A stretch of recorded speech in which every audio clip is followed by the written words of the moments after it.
So let's talk about a few types of jobs that you can get depending on the type of credential that you have. So for example, in terms of teaching related opportunities, if you are currently considering coming to China but you don't have your teaching credential, you can still find employment.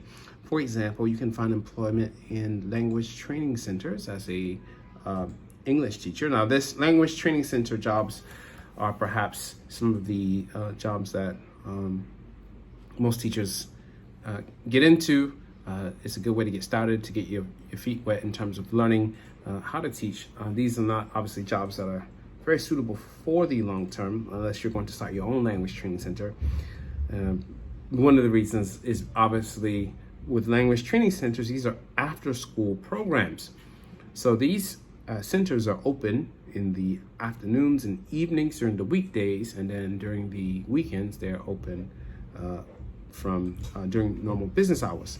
So those people who pursue opportunities in language training centers will find that, well, you'll be working on the weekends and you'll be working in the afternoons and in the evenings. So when it comes to social life, obviously your social life will be affected if you go down that route. Also, one of the things I say in the book is that if you are going to choose a training center, I recommend going with some of the bigger training centers as they offer teacher training.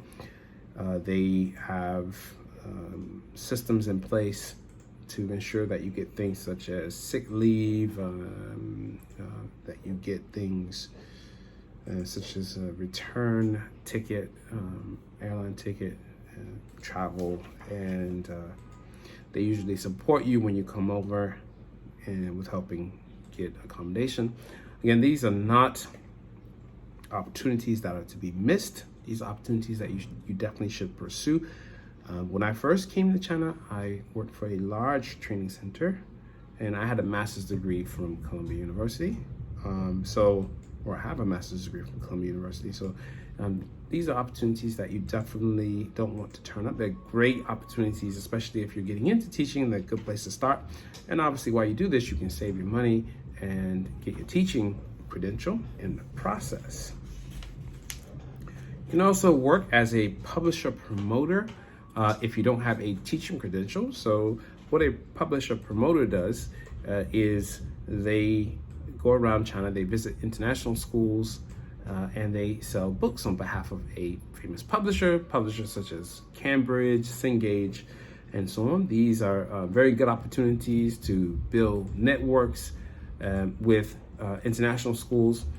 So you meet with the heads of school, the heads of department, you sell materials and publications, you get contact information. So later on, say, you meet these people, you sell them the products that you're selling, and then later on, once you get qualified, you can recontact these people and enter their schools, all right? Because you've already established a sense of trust with them, especially if they purchase your book. Another thing that you can do if you do not have a teaching certification is that you can work as a local stream support teacher. Now, oftentimes these will be English teaching roles. You'll be working alongside a Chinese qualified teacher and basically delivering an English language curriculum. These jobs, again, they are during regular time, and essentially you'll be on the same schedule as a certified international stream teacher. That is Monday to Friday during regular office hours at school. The downside, of course, is that if you're a local stream teacher, oftentimes you do not have a lot of control in terms of how the curriculum is delivered. You do attend planning meetings and you work with the local stream teacher, but at the end of the day, the local stream teacher is the qualified teacher, so he or she has the final say in terms of how the curriculum is delivered.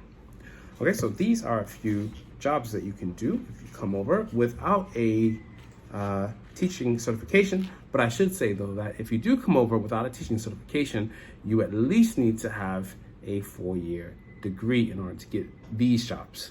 Okay, so the 4-year degree is the minimum requirement.